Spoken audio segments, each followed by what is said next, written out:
Hey everybody, in today's video we're going to be taking a look at the stopwatch mode on the Casio G-Shock GBX100 watch. Not a whole lot to show you here. I like doing these videos though in case there's somebody sitting out there thinking about buying this watch. They want to get an idea, how does the stopwatch look on it, how does it function, etc. Really pretty similar to other Casio watches. From your main timekeeping display screen, you're going to be using the mode button, which is the bottom left button to get you to your stopwatch. If you press it once, it's going to take you to your countdown timer mode. Press it a second time, it'll take you to your stopwatch.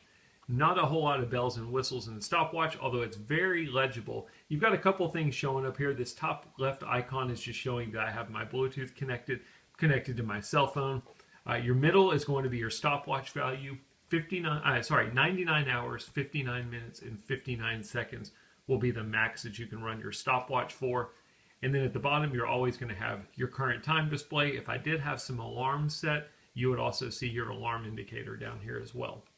If I press the start button, it's the top right button, that will start my stopwatch. Press it again, it will pause or stop your stopwatch. While it's stopped, if you press it again, it will resume. And then while it is stopped, if I press the lap button, which is the bottom right button, that will reset it back to 0.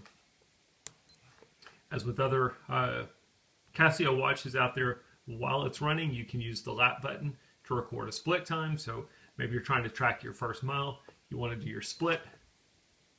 Stopwatch is still running in the background. I've got my split time being displayed here. If I press again, it will release my split. You do not have to stay in the stopwatch mode. If I press the mode button, it'll take me to my activities, my notifications, back to my timekeeping. But if I go back to it, stopwatch has been running the whole time. Again, pretty similar to other Casio G-Shock watches out there. As always, I always like to reset my stopwatch, so I can press start, bottom button to reset it.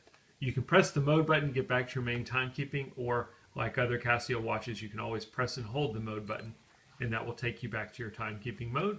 And that's a quick look at the stopwatch feature on our Casio G-Shock GBX100. I hope the video helped.